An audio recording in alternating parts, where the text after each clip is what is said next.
এখানকার 500 টাকার নোট পড়ে আছে, এই তো। এই টাকাটা তোমাকে রাখতে দিলাম, তুমি ফেলে দিয়েছো?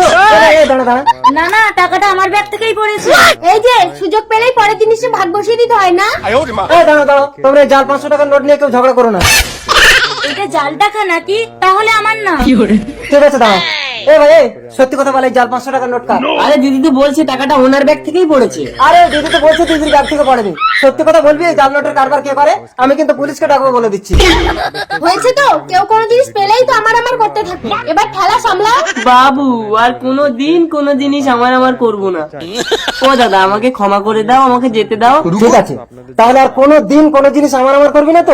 না। আমার করলে কিন্তু কেস খাবি। যা। তা ওটা দাও। কেন, এটা কার? আমার। ভাই তুই এক্ষুনি বললি কোনো জিনিস আমার করবি না, আবার বলছিস এটা তোর? তা ওটা তো আমার ভালোবাসা। কোনো জিনিসই কারণ আরে ভাই।